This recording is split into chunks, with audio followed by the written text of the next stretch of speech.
তার সমাজ গঠনের কথা ছিল, কোরআন দিয়ে রাষ্ট্র পরিচালনা করা ছিল, কোরআন দিয়া অশান্তিকে বিরাজ করে, সে অশান্তিকে সব দূরীভূত করে শান্তি নিয়ে আসতে হবে, এটা কোরআন দিয়ে করতে হবে। কি দিয়ে বলেন?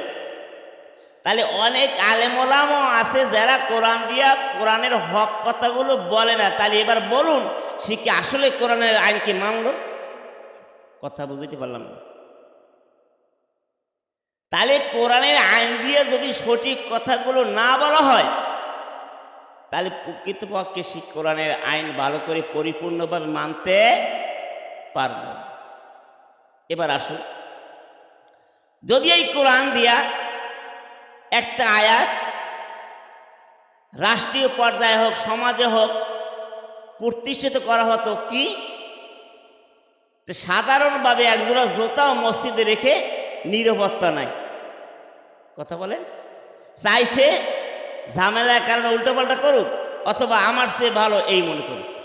এমন হয় কি হয় না? হয়। তাহলে কোরআন দিয়ে যদি সঠিক কথা বলা হয়, অন্ধকার সমাজ দূরীভূত হয়ে আলোর পথ দেখা সম্ভব। কথা বলেন ঠিক কিনা? এই অশান্তি পৃথিবীতে শান্তির আবার গড়তে হলে কোরআনে কোনো বিকল্প আছে? কোরআন ছাড়া শান্তি কি আসবে? সম্ভব? সম্ভব। শুকরিয়া জ্ঞাপন করে সেই মহান রবের দরবারে যে আল্লাহ সুবহানাহু ওয়া তাআলা আপনাকে আমাকে সুস্থ শরীরে আসার তৌফিক দিয়েছেন। এজন্য আর একবার শুকরিয়া আদায় করে বলে আলহামদুলিল্লাহ। সালাত ও সালামখানি পৌঁছে দিই সোনার মদিনায়, শোষিত নির্যাতিত মক্কার মদিনার জ্যোতি দুকুলের সাথে বিশ্বসভার সভাপতি নবী মুকাররম সকলে বলি সাল্লাল্লাহু আলাইহি ওয়াসাল্লাম। সম্মত উপস্থিতি, গত জুমা যে আলোচনা করেছিলাম, আলোচনা আংশিক এখনো বাকি আছে। সেটা কি শেষ করব না নতুন কিছু বলবো? আলোচনা শেষ হয়নি, হয়েছে? কথা বলেন। আসলে ভুক্তিভোগ্য মা ছাড়া এই কষ্ট কেউ বুঝবে না। বুঝবে? কেউ বুঝবে না। ওই মা যদি চিন্তা করতো যে একটা ডেলিভারি হতে গেলে, একটা বাচ্চা ভূমিষ্ঠ হতে গেলে কত কষ্ট হয়, এই কষ্ট যদি চিন্তা ভাবনা করতে যে আমি আর জীবনে তওবা করছি, কান ধরছি, আর বাচ্চা নেব না, তাহলে ওই লোক কি আর বাচ্চা নেত? কথা বলেন। কিন্তু কেন নেয় সেটা আল্লাহ রাব্বুল আলামিন এখানে উল্লেখ করে দিয়েছেন। ও মুসলমান বন্ধুগণ আমার, আল্লাহ রাব্বুল আলামিন কুরআনুল কারীমের মধ্যে সূরা ইনসান ৭৬ নম্বর সূরা দাহারের মধ্যে আল্লাহ রাব্বুল আলামিন বললেন, হাল আতা আলাল ইনসানি হিনুম মিনাদ দাহারি লাম ইয়াকুন শাইআম মাযকুরা। আল্লাহু আকবার। আল্লাহ রাব্বুল আলামিন বললেন, মানুষের জীবনে এমন একটি সময় কি তোমাদের মাঝে এসেছিল না যে সময়টুকু উল্লেখযোগ্য বস্তু হিসেবে পরিগণিত ছিল না? কোথাকার আব্দুল্লাহ, কোথাকার আমেনা, কোথাকার আমেনা, কোথাকার সকিনা, কোথাকার আব্দুল্লাহর সাথে কোনো সম্পর্ক ছিল না। আমি আল্লাহ রাব্বুল আলামিন তাদের কালিমায় আবদ্ধ করে আমি আল্লাহ রাব্বুল আলামিন জোড়া লাগিয়ে দিয়েছিলাম। তিনি কে বলেন? সেই আল্লাহ রাব্বুল আলামিন বললেন, পর্যায়ক্রমে আল্লাহ রাব্বুল আলামিন দুনিয়ার বসে মানুষ আগমন করলো। আগমন করার পরে আল্লাহ পাক ডাক দেয়া বলে, ও দুনিয়ার মানুষ, তোমরা কেমন করে আমি আল্লাহর সাথে নাফরমানি করো, কুফরি করো? কেমন করে আমি আল্লাহর সাথে তোমার অসুক্রিয়া জ্ঞাপন করো? তোমাদের কোনো অস্তিত্ব ছিল না, কোনো নামগন্ধ পর্যন্ত ছিল না। আমি আল্লাহ রাব্বুল আলামিন তোমাদের আবদ্ধ করে দিয়েছিলাম। জোরে বলেন সুবহানাল্লাহ। আল্লাহ রাব্বুল আলামিন বললেন, তোমাদেরকে আমি তিলে তিলে করে আস্তে আস্তে করে দুনিয়ার বুকে পদার্পণ করার ব্যবস্থা করে দিলাম। সুম্মা নুখরিজুকুম তিফলাম। মানুষ যখন বাচ্চা যখন হওয়ার সময় হয়ে যায়, আল্লাহ রাব্বুল আলামিন হুকুম হয়েছেন, ও বাচ্চা দুনিয়ার বুকে তোমার পদার্পণ করতে হবে। মায়ের গর্ভে থাকার কোনো অধিকার নাই, তোমার সময় হয়েছে, দুনিয়া যাবে। দুনিয়ার বুকে আগমন করলো। আগমন করার পর ওই বাচ্চারা কথা বলার মতন কোনো বলি নাই, আছে কি বলেন? একটা বাচ্চা কথার মতন বলি এমন ভাষা তার জানা নাই। আল্লাহ রাব্বুল আলামিন 16 নম্বর সূরা নাহলে আল্লাহ রাব্বুল আলামিন 78 নম্বর আয়াতে উল্লেখ করেছেন, আল্লাহু আখরাজাকুম মিন বুতুনি উম্মাহাতিকুম লা তা'লামুনা শাইআ। আল্লাহ রাব্বুল আলামিন বলেন, মায়ের গর্ভ থেকে আমি এমন অবস্থায় তোমাকে দুনিয়ার বুকে পদার্পণ করলাম, যে সময় এই জমিনে আসার পরে তুমি মা মা বলে ডাকবে, কান্নাকাটি করে বলবেন, এমন কোন আওয়াজ তোমার জানা ছিল না। তুমি বিছানায় বসে কান্নাকাটি করতে করতে যদি মরেও যাও, তারপরও তোমার বলেছিল না। পায়খানার মধ্যে যদি শুয়ে বিশ্রাম নাও, তুমি যদি সব কিছু মাখিয়ে ভালো মনে করে তুমি খাওয়া দাওয়া করো, তাও তোমার কথা বলার মতন গুণ বলেছিল না। আমি আল্লাহ রাব্বুল আলামিন এমন একটা ব্যবস্থা করে দিয়েছি, এমন একটা ব্যবস্থা করে দিয়েছি, তুমি হাজারো কাঁদবে, মা শুনবে।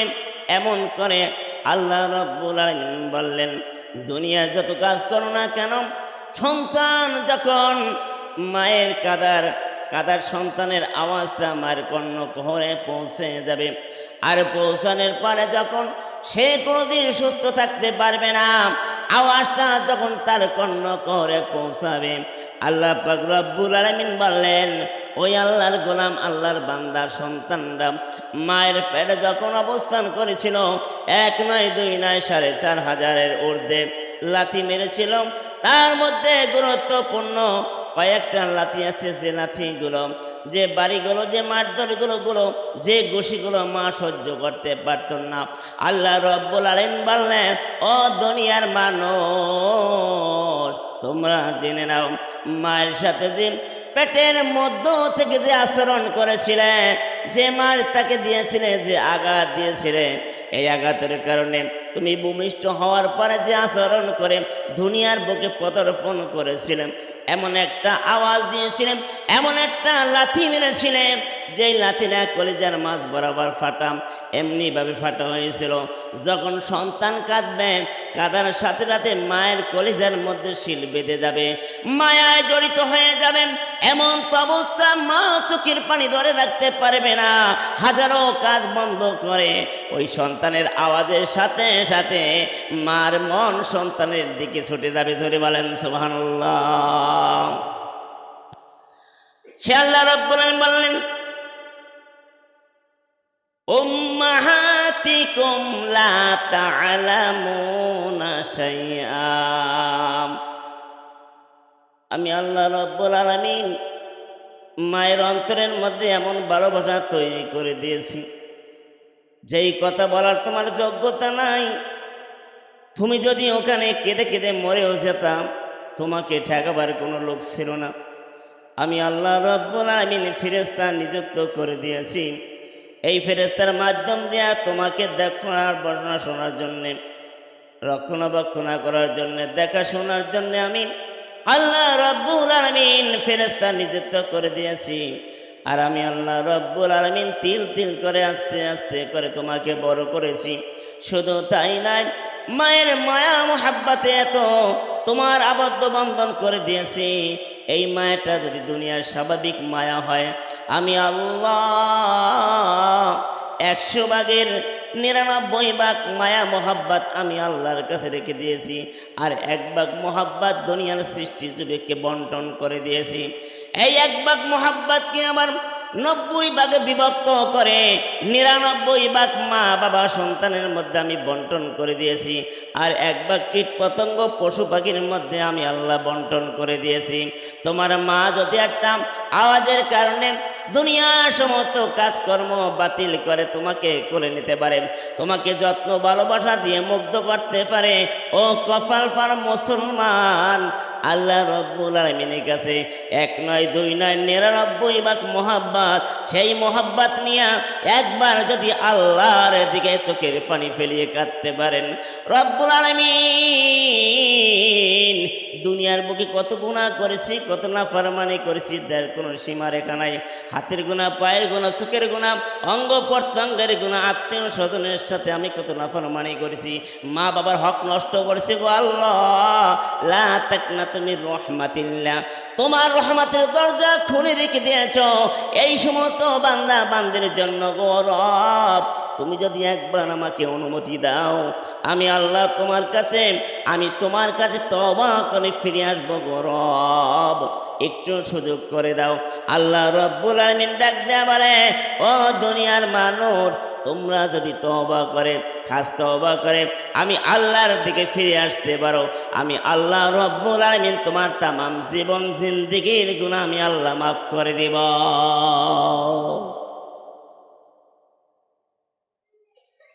আল্লাহ রব্বুল আলামিন জীবনের সমস্ত গুনাহ কি করবেন? মাফ করে দিবেন। আওয়াজ কি আজকে সমস্যা আছে না কোনো? ঠিক আছে ইনশাআল্লাহ। সেই আল্লাহ রব্বুল আলামিন বললেন,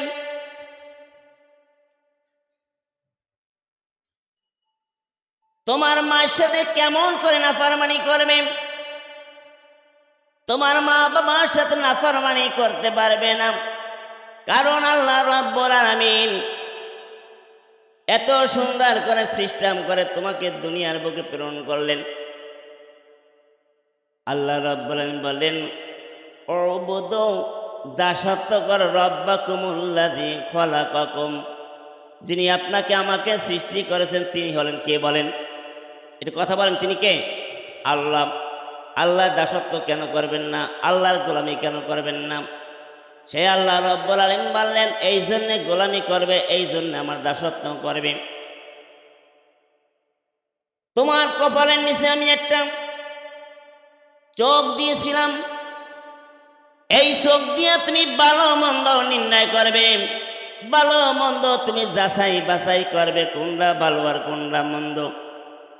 তোমার সম্মুখে যদি কোনো খানা আসে, তোমার সম্মুখে আসার পর যদি তোমার খারাপ কোনো কিছু অনুভব হয়, সেটা তুমি চোখ দিয়ে দেখতে পারবে, কিন্তু দেখা একটা জিনিস, স্বাদ গ্রহণ করা আর একটা জিনিস। কথা বলেন ঠিক কিনা? চোখ দিয়ে দেখার পর আল্লাহ রাব্বুল আলামিন বললেন, তোমাকে এমন একটা নাসিকা দিয়েছি যে নাক দিয়ে তুমি সেইটা অনুভব করবে, এটা ভালো না মন্দ, এটা বাসি না ভালো না পচা অনুভব করবে। আমি তোমাকে একটা নাক দিয়েছি, এই নাক দিয়ে তুমি অনুভব করবে, অনুভব করার পর বুঝতে পারবে ভালো কি মন্দ। এই ভালো মন্দ যাচাই বাছাই করার পর তোমাকে আমি এমন একটা জিহ্বা দিয়েছি, যে জিহ্বাটা 1 নয় 2 নয়, আল্লাহ রাব্বুল আলামিন অপরন্ত নিয়ামত দেখবেন। আপনি হাজারো মাছ খাবেন, কাঁটাগুলো বেছে খাওয়া সম্ভব না, কিন্তু আপনার মুখের মধ্যে নাড়াচাড়া করার সাথে সাথে সাথে সাথে আল্লাহ রাব্বুল আলামিন কুদরতি রহমতে ওই জিহ্বার মাধ্যম দিয়ে কাঁটাটা বের করে দেয়। সরে বলেন সুবহানাল্লাহ। কাঁটাটা বের হয় না? এই যন্ত্রটা কিসে চলতে যাইছে? সে আল্লাহ পাক রব্বুল আলামিন বলেন জিহ্বার মাধ্যম দিয়ে করি। তোমরা উবুদু কেন দাসত্ব করবে না? রাস্তাঘাটে চলাফেরা করার পর হাজারো ময়লা আবর্জনা বালুকণা আমাদের চোখের মধ্যে যায়। আল্লাহ রাব্বুল আলামিন বললেন, তোমার চোখের মধ্যে আমি একটা এমন সুন্দর মাইক্রোস্কোপ যন্ত্র তৈরি করে দিয়েছি, হাজারো বিষাক্ত জিনিস আসলে আমি আল্লাহ রাব্বুল আলামিন তোমার চোখের মধ্যে 1 ফোঁটা সাদা পানি দেব। ওই পানিটা 1 লক্ষ রোগের উপকারিতা আছে। ওই পানিটা যখন ময়লার সাথে জড়িত হয়ে যাবে, আস্তে আস্তে আস্তে আস্তে করে দূষিত জিনিসটা বের করে আল্লাহ রাব্বুল আলামিন কুদরতে চোখের কর্নারে কাদায় পরিণত করে দেবে। সরে বলেন সুবহানাল্লাহ। এই জন্য আমার গোলামি করবে। এই জন্য আমার দাসত্ব করবে, শুধু তাই নয়, আল্লাহ রাব্বুল আলামিন বললেন এই জন্য গোলামি করবে তোমরা, পৃথিবীর বুকে আগমন করবে, আগমন করার পরে তুমি তো কান্নাকাটি করতে পারতে না।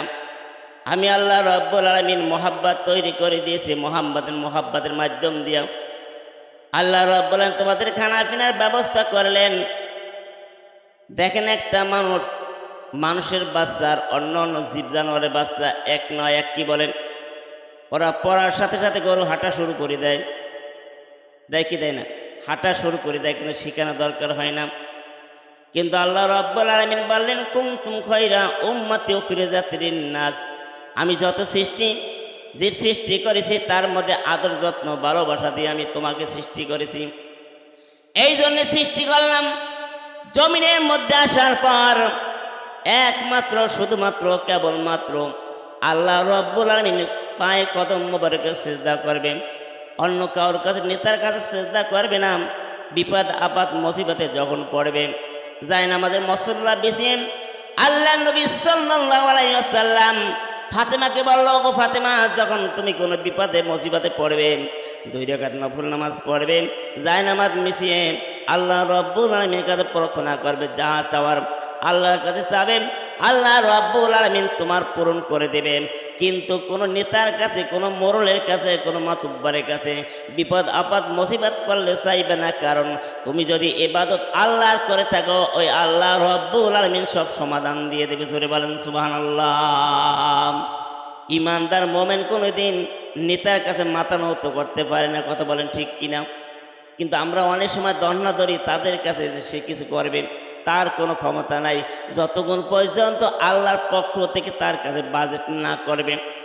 আল্লাহ রাব্বুল আলামিন বললেন এই জন্যে তুমি আমার ইবাদত করবে, আমার দাসত্ব করবে, আমার গোলামি করবে, মায়ের সাথে নাফরমানি করবে না, বাবার সাথে নাফরমানি করবে না। কেন? আল্লাহ নবী মুসা আলাইহিস সালাতু ওয়াস সালাম একদিন আল্লাহর কাছে বলে, ওগো আল্লাহ, ওগো রব, আমার একটা জিনিস জানতে ইচ্ছুক হয়, যদি তুমি আমাকে জান্নাত দাও, আর জান্নাত দিলে পরে আমি দুনিয়ার বুক থেকে যদি আমি জান্নাত পেয়ে যাই, আমি মুসা, আমার সাথে জান্নাতের সাথী হবে কে? এমন একটা লোক আমার এই দুনিয়ার মধ্যে কে হতে পারে, আমি একটু জানতে চাই। আল্লাহ রাব্বুল আলামিন ডাক দেয়া বলে, ও মুসা, তুমি কি জানতে চাও তোমার সাথে কি সাথী হবে? আল্লাহ রাব্বুল আলামিন বললেন, ইয়া রব মান ইয়াকুলু জালিসু ফি জান্নাহ। আল্লাহ রাব্বুল আলামিন বললেন তুমি জান্নাতে যাবে, আর তোমার জান্নাতে যাওয়ার জন্য তোমার একজন সাথী দরকার, একা একা ভালো লাগবে না। এই জন্যে জানতে চেয়েছো আমার সাথে কে সাথী হবে। গৌরব, তুমি যদি আমাকে জানিয়ে দিতে আমার জন্য সুবিধা হতো। আল্লাহ রাব্বুল আলামিন বললেন, জালিসুকা ফিল জান্নাতি জাজ্জাল। ও মুসা, তোমার সাথে এমন একজন সাথী হবে যিনি তোমার সাথে জান্নাতে থাকবে। এই দুনিয়ার বুকে এমন একজন ব্যক্তি, তিনি আর কেউ নয়, তিনি হলো একজন কসাই। জোরে বলেন সুবহানাল্লাহ। আল্লাহ নবী মুসা আলাইহিস সালাতু ওয়াস সালাম শোনার পরে আল্লাহর কাছে কেউ বলল, গৌরব, ওগো আল্লাহ, তুমি আমাকে এমন একজন সাথী বানিয়ে দিলে যে নাকি গোশত বিক্রি হবে, কসাই গরু জবাই করেন। তাহলে এমন কি আমল করেছে, এমন কি মর্তবা তার আছেন, এমন কি সম্মান তুমি দিয়েছ, যেই সম্মানের কারণে আমার সাথে জান্নাতে হবে? আমার একটু জানার ইচ্ছুক হয়, আমি একটু জানতে চাই, সেই লোকটাকে দেখব।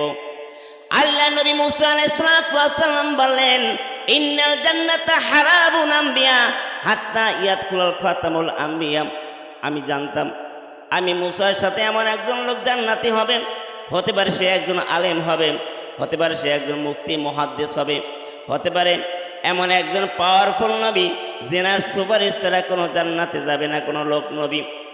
আমি মনে করিলাম আখিরি জামানার নবী মুহাম্মদ রাসূলুল্লাহ সাল্লাল্লাহু আলাইহি ওয়াসাল্লামের জামানায় কোনো সাহাবী আমার সাথে জান্নাতে যাবে।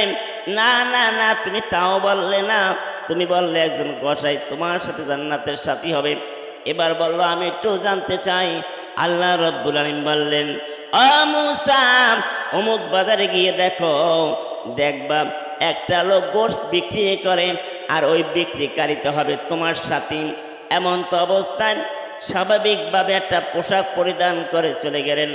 যাওয়ার পরে দেখলেন একটা লোক খুঁজে খুঁজে পেলাম, কিন্তু তেমন কোনো আমল দেখতে পাইলাম না। দেখলাম গোশত কাটে, আর গোশত কেটে জমাই করার গোশতগুলো সব বিক্রি করে দিয়েছেন, কিন্তু তার মধ্যে এমন কোনো আমল দেখি না যে আমলের মাধ্যমে দিয়ে আমার সাথীর যোগ্য।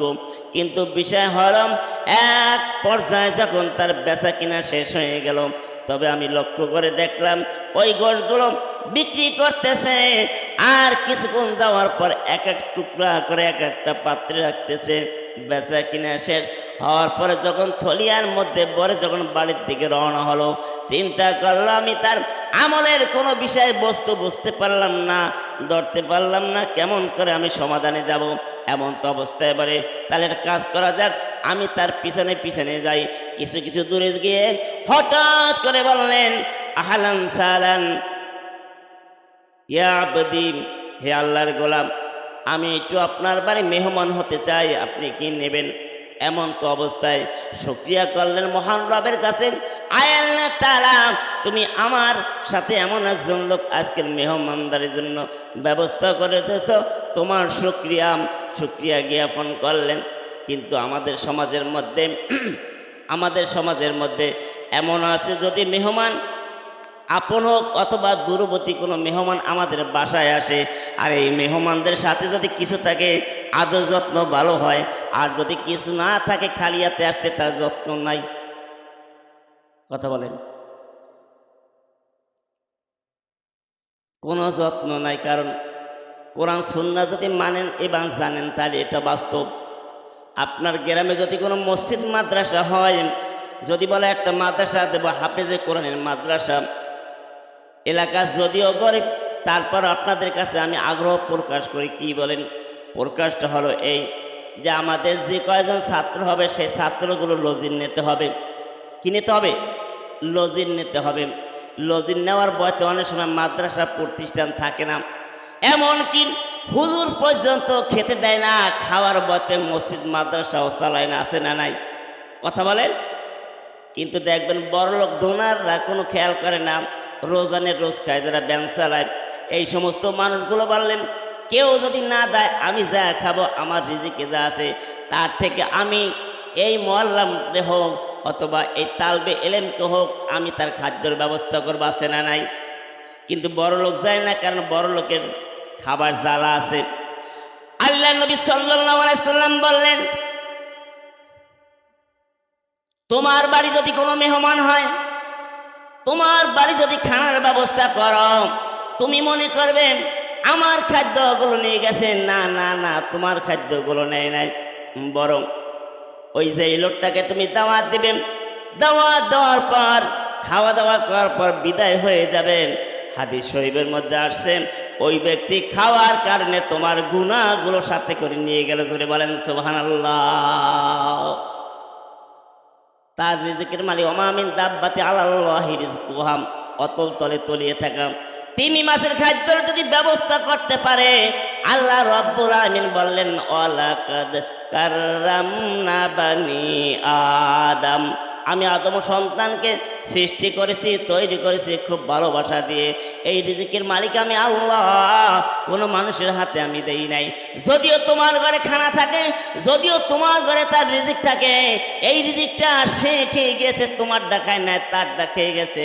আর শুধু খাই নাই, আমি আল্লাহর নবী ঘোষণা করে দিলাম, আল্লাহ রাব্বুল আলামিন বললেন ওই রিজিকের কারণে তোমার গুনাহগুলো মুসাফির সাথে করে নিয়ে গেল। জোরে বলেন সুবহানাল্লাহ।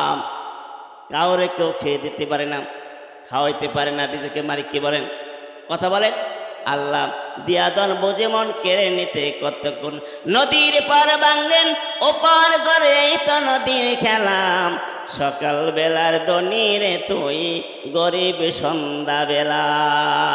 কারে কোন অবস্থায় রাখবে, কিরা কোন অবস্থায় থাকবে, কারোর কোনো বোঝার ক্ষমতা নাই। যদি আপনি মারা যান, মৃত্যুর পরে আপনার সদকায়ে জারিয়া তিনটা কাজ থাকবে। যদি ভালো সন্তান রেখে যান, ওই ভালো সন্তান আল্লাহর কাছে বলবে, রব আমার মা বাবা দুনিয়া থেকে বিদায় নিয়েছে, দেওয়ার মতন কিছু নেই, ভালো কাজ করবেন, একটা অংশ তার সদকায়ে জারিয়া কিয়ামত পর্যন্ত পাবেন। মসজিদ মাদ্রাসায় দান সদকা করলে একটা সদকায়ে জারিয়া পাবেন। যদি কল অথবা নলকূপ রাস্তার মাঝে পুঁতে দেন, একটা মানুষ আসা যাওয়া করবে, যতগুলো মানুষ উপকৃত হবে, একটা সদকায়ে জারিয়া পাবেন। কিন্তু আমরা মনে করি এই সমস্ত ফতোয়া হুজুরেরা বেশি বেশি করে খাওয়ার একটা দান্দা, আসলে দান্দা না।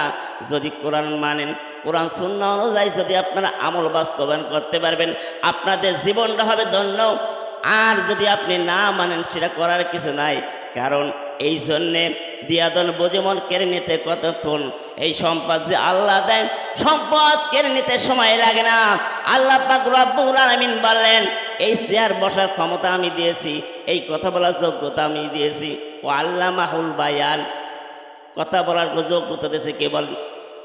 আল্লাহ রাব্বুল আলামিন কোরআন কারীমের মধ্যে আর রহমান মাসিন আল্লামাহুল বায়ান, এই বায়ান, এই কথা শিখিয়েছি আমি আল্লাহ। এই কথা তোমার জবান থেকে হক কথাগুলো বলবে। আর যদি তুমি হক কথাগুলো না বলতে পারো, তোমার মতন ইমামতি করার যোগ্যতা তোমার নাই। কথাটা কার কথা বলেন? আল্লাহর। আল্লাহ বলছে, তোমার কথা শুনে 5টা লোক হেদায়েতের পথে আসবে। আর 5টা লোক হেদায়েত তো দূরের কথা, তোমার কথা শোনার পরে যদি গোমরাহিতার মধ্যে যায়, তাহলে তোমার ইমামতি দরকার নাই। মাঠে গিয়ে জোন দাও, 300 টাকা জোনের দাম। কথা বলেন কেন? এই কোরআন একটা সাংঘাতিক জিনিস। এই কোরআনে বলছে হকের পথে, বেহকের পথে না। এই কোরআন এমন একটা জিনিস, এই কোরআন দিয়ে যদি আপনি ফয়সালা করেন, 2 মিনিট, এই কোরআন দিয়ে আপনি যদি ফয়সালা করেন, একটা কোরআনের আয়াত এই জমিনের মধ্যে যদি প্রতিষ্ঠিত করতে পারেন, 1 নম্বরে যারা চুরি করবে তাদের হাত কেটে দেওয়া হোক, যারা জেনা করবে তাতে সঙ্গেসার করা হোক। আল্লাহর কসম করে বললাম, এই কোরআন থেকে একটা আয়াত যদি চোরের আইন কানুন বাস্তবায়ন জমিনের মধ্যে করা হয়, আল্লাহর কসম করে বললাম, ওর চুরি করার আগে স্বপ্নদোষ বন্ধ হয়ে যাবে। কথা বলেন না এখন? কিন্তু এই চুরি করা বন্ধ করতে হলে 1 নাম্বার কথা হলো এই কোরআন দিয়ে শাসন করতে হবে। কথা বলেন ঠিক কিনা? এই কোরআন দিয়ে যদি আপনি জমিনের মধ্যে আইন বাস্তবায়ন করতে পারেন, ওই মা বোনেরা নির্দ্বিধা রাস্তায় চলাফেরা করবে, তাদের কোনো ভয় থাকবে না। রহল বুখারী শরীফের মধ্যে একটা হাদিস, যদি আল্লাহ রাব্বুল আলামিন তৌফিক দান করে, ইনশাআল্লাহ আগামী সপ্তাহে হাদিসটা বলবো, ওটা শিখুন।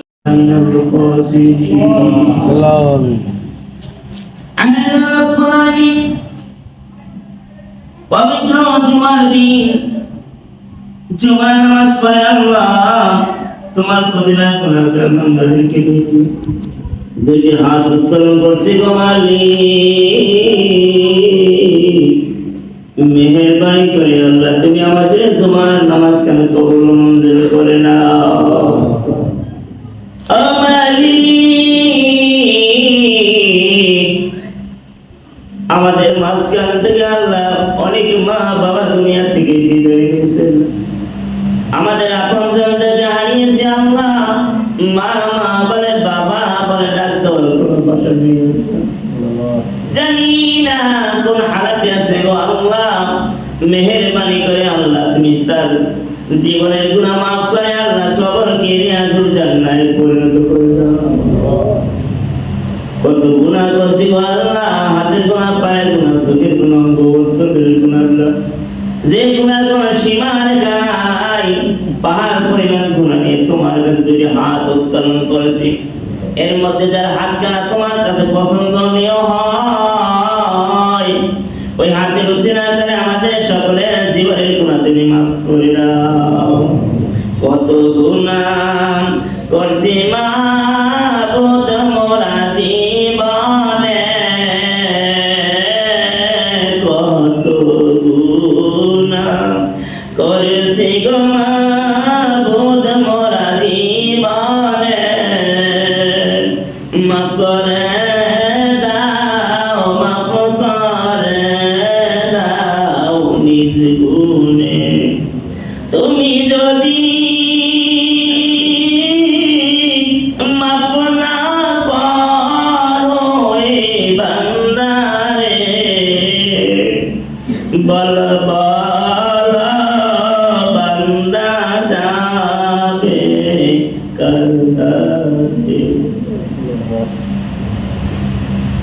আল্লাহ আমাদের মা বাবা কত কষ্ট করে তুলে তুমি কেটে গেছে, জানি না আমি কোন হাতে আছে।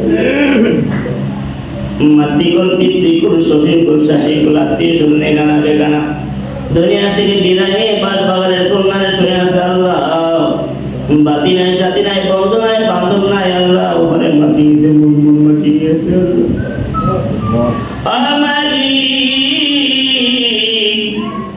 আমাদের ওই পথে যাত্রা নিয়ে যেতে হবে আল্লাহ। জানি না কোন হালাতে আমাদের মৃত্যুবরণ হবে। রব্বুল আলামিন আমাদের মৃত্যু পবিত্র সুমার দিন দেব আল্লাহ। আল্লাহ তাআলা রক্ত সম্পদ দিয়ে আল্লাহ রাসূলের রওজা মোবারক না দেখাইয়া তুমি মরণ দিও আল্লাহ। ওই মা বাবার কবরে আযাব দিও না, রাসূলের রওজায় না নিয়া মরণ দিও না। আল্লাহ তাআলা তোমার কাছে শেষ ফরিয়াদ রব্বুল আলামিন পরিশেষে ফরিয়াদ করে মসজিদের দায়িত্বশীল আছে আল্লাহ। রব্বুল আলামিন তাদের উপর রহমতের সাকিনা নাযিল করে দাও আল্লাহ। রব্বুল আলামিন তোমার ঘর প্রতিষ্ঠান চালানোর জন্য যতগুলো কলা কৌশল হিকমত বুদ্ধি বিদ্যা দরকার তোমার কুদরতি খাজানা থেকে আল্লাহ তুমি তাদের উপর অর্পণ করে দাও। রব্বুল আলামিন ধর্মমত নির্বিশেষে কাতার বন্দী হয়ে যেরকম আমরা নামাজ পড়েছি আল্লাহ গো রব্বুল আলামিন এইভাবে কাতার বন্দী হয়ে যেন আমরা মিলে চলতে পারি আল্লাহ তুমি সেই তৌফিক দিয়ে দাও। আমাদের মাঝখানে যে সমস্ত মা বোনরা তো আছেন যে অনেকে অসুস্থ অনেকে হাসপাতালে আছে আল্লাহ মেহেরবানি করে আল্লাহ তুমি তাদের শিফা নাযিল করে দাও। আল্লাহ তাআলা যারা ব্যবসা বাণিজ্য করে ব্যবসার মধ্যে বরকত দিয়ে দাও, হালালকে হালাল হারামকে হারাম মেনে চলতে পারে সেই তৌফিক দিয়ে দাও। মৃত্যুর পূর্ব মুহূর্তে ঈমানি কালিমা জবানে জারি করে দিও লা ইলাহা ইল্লাল্লাহ মুহাম্মাদুর রাসূলুল্লাহ সাল্লাল্লাহু আলাইহি ওয়াসাল্লাম।